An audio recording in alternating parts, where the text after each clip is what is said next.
जय जय शिवशंभो. ओम नमः शिवाय. हर हर महादेव. श्री काशीखंड कथासार. अध्याय पहिला. देव देवता वंदन. काशी वर्णन. नारदाचे पर्यटन. श्री काशीखंड कथासार. महेश्वरं नमस्कृत्य शैलजा गण नायकं गुरुच परमात्मनं भजे संसारतारकं. श्री गणेशाय नमः. हे शिव पार्वती सुता, तू सर्व कार्य कारण व कर्ता आहेस. माझ्या वाणीला तूच दिव्य सामर्थ्य व संस्कार दे, नाहीतर माझी रचना विद्वानामधून शोभून दिसणार नाही. हे देवी शारदे, तुला कोटी कोटी प्रणाम. तू सर्व विद्यांची अंकुर आहेस. तू मला सामर्थ्य प्रदान कर. आदरणीय गुरुवर्यांना नमन. महर्षी वशिष्ठ व व्यास यांना वंदन. त्या महाज्ञानी व्यासांनी 18 पुराणांची रचना केली. ही 18 पुराणे समजवण्यास अवघड आहेत. त्यातील स्कंद पुराणात काशीखंड म्हणून एक अतिउत्तम खंड आहे. त्यावरून मी हे काशीखंड नावाने प्राकृत काव्य रचित आहे. त्यामुळे हे सर्वसामान्य लोकांना सुद्धा कळू शकेल, याचा माझा मुख्य हेतू आहे.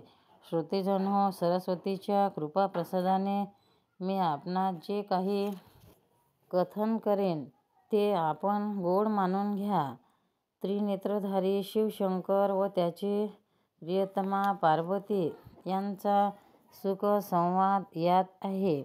वाराणसी क्षेत्राचा व शिवमहिमा भक्तीचा महिमा आहे. याच्या पठणाने व श्रवणाने मनुष्य पापमुक्त होतो. त्याला आयुष्यभर यश, लक्ष्मी, औदार्य, ज्ञान, वैराग्य, ऐश्वर्य इत्यादी सर्व काही मिळते.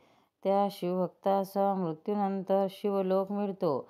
नवखंड पृथ्वीहून वेगळे असे काशीखंड आपण निर्माण केले आहे.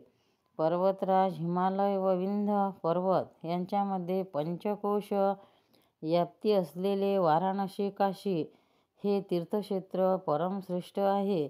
ते अर्ध भूलोकात व अर्ध अत्यंत सूक्ष्म रूपाने आकाशात आहे, असे महाज्ञानी व्यासांचे सांगणे आहे. स्वतःला राहण्यासाठी सदाशिवाने त्याची निर्मिती केली आहे.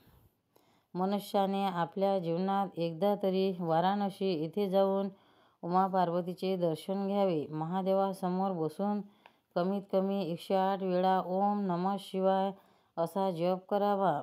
ज्यांना शिवाची आराधना करायची असेल त्यांनी आयुष्यभर दर सोमवारी उपवास करावा. महाशिवरात्रीचे व्रत करावे. त्यामुळे नीलकंठाची कृपादृष्टी सदैव शिवभक्तावर राहील.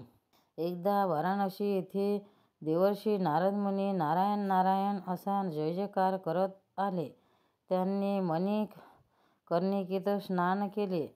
त्यांनी शंभो महादेवाला साष्टांग नमन केले व पुढे ते ओंकारेश्वरास गेले. शंकर पार्वती पते हर हर महादेव. भक्तांनो, व्हिडिओ आवडल्यास व्हिडिओला लाईक करा, शेअर करा, सबस्क्राईब करा. तसेच बाजूला असलेल्या बेलवर क्लिक करा, म्हणजे याच्यापुढील सर्व व्हिडिओ तुम्हाला सर्वात आधी मिळत जातील. जय श्री कृष्ण.